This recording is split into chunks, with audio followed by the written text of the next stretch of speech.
தலைவர்கள் எல்லா பகுதியிலும் திராவிட முன்னேற்ற கழகம் தோழமை கட்சி தலைவர்களும் மிக இணக்கமாக செயல்படுகிற ஒரு கூட்டணி நம்முடைய மதசார்பற்ற கூட்டணி. மற்ற இடத்தில் அப்படி எல்லாம் இல்லை. முதலில் வேட்பாளரை பற்றி ஒரு சில வார்த்தைகள். முதலில் வாய்ப்பு கேட்கின்ற போது தளபதி அவர்கள் தலைவாணன் அவர்களுக்கு அந்த வாய்ப்பை தந்த போது துணிந்து தாருங்கள், நிச்சயமாக உங்களுடைய நம்பிக்கைக்கு பாத்திரமாக இருப்பார், யாரிடம் இருந்தாலும் நியாயமாக இருப்பார் என்று சொல்லி வாய்ப்பை தந்து வெற்றி பெற்றார். வெற்றி பெற்றபோது கூட திருவாரூர் மக்கள் அதிகமான வாக்குகளை போட்ட போது கூட தலைவர் வாங்கிய வாக்குகளை விட குறைவாக இருக்க வேண்டுமே தவிர தலைவரை நீதியாக இருக்கக்கூடாது என்று நினைக்கிற தலைவாணன்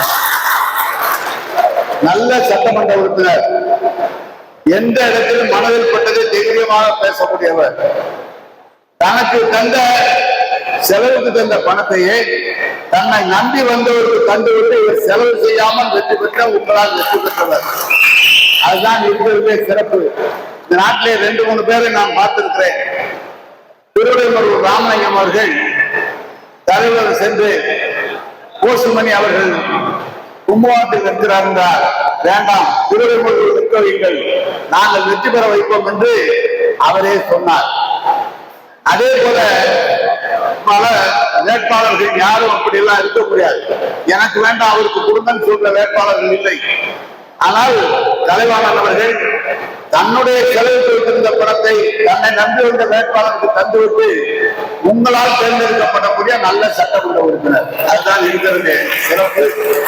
தோழமை கட்சி, நம்முடைய மார்க்சிஸ்ட் கம்யூனிஸ்ட் கட்சி, இந்திய கம்யூனிஸ்ட் கட்சியுடைய தோழர்கள் இன்றைக்கு எஸ்டிபிஐ தோழர் வந்திருக்கிறார்.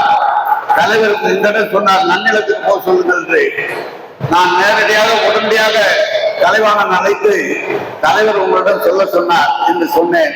நான் பார்த்துக்கிறேன், நீங்க விட்டுருங்க அப்படின்னு ஒரே வார்த்தை தான் சொன்னார். நான் அவருக்கு எஸ்டிபிஐக்குலாம் தலைவாணனை பற்றி அவருக்கு தெரியாது. நான் சொன்னேன், நன்றி போருங்கள், நிச்சயமாக சரியாக இருப்பார் என்று சொல்லி அனுப்பினேன். ஏன் அதை சொல்கிறேன் என்று சொன்னால், ஒரு நியாயம், ஒரு தர்மம் அப்படி பயன்படுகிற ஒரு வேட்பாளர், கட்சி இயக்கம் நடத்தினாலும் கருத்தை எந்த இடத்தில் வேணுமானாலும் மனதிற்பட்ட கருத்தை சொல்லக்கூடிய வேட்பாளர், இந்த தொகுதி மக்களின் மீது அளவற்ற அன்பு கொண்டவர், மிக எல்லா இடத்திலும் எப்படி பேசினாலும் திருவாரூர் மக்களிடம் பவ்யமாக நல்ல பிள்ளையாக நல்லா பேசிட்டு வர. எனவே அவர் 3வது முறை தொடர்ந்து நீங்கள் நான் கலைஞரோட அவர் எப்படி இருக்காருன்னு நாங்கெல்லாம் அமைச்சர்கள்லாம் இருப்போம், எல்லாம் நின்று அங்க இருந்து கலைவாணன் வருவார். எனக்கு மாவட்ட செயலர் வந்திருக்காரு, நீங்க எல்லாம் நீங்க ஒதுங்க கலைவாணனை கூப்பிட்டு கலைஞர் பேசுவார்.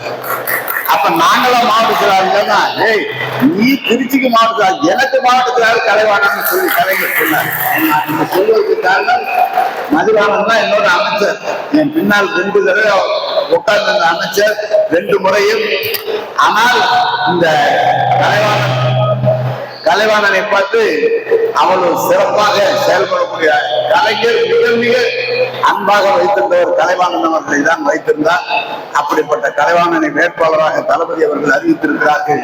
உங்களுடைய பெருவாரியான ஆதரவை நல்கி இந்த நான் இப்ப காலையில 5 மணிக்கு கிளம்பினேன், அரியலூர் போனேன் பேசிட்டு வந்தேன், பெரம்பலூர் போனேன் பேசிட்டு வந்தேன், கடலூர் போனேன் பேசிட்டேன், எம்ஆர்கே போய் சிதம்பரத்துல பார்த்தேன், சீர்காழி தொகுதியை பார்த்துட்டு நாகப்பட்டினம் வந்துட்டு திருவாரூர் வந்துட்டு இனி நான் கும்பகோணம், தஞ்சாவூர், பட்டுக்கோட்டை போகணும். ஒரே நாளில் 41 தொகுதியை நான் பார்க்க வேண்டும். எனக்கு மொத்தம் 49 தொகுதிகள் கொடுத்திருக்கிறார்கள்.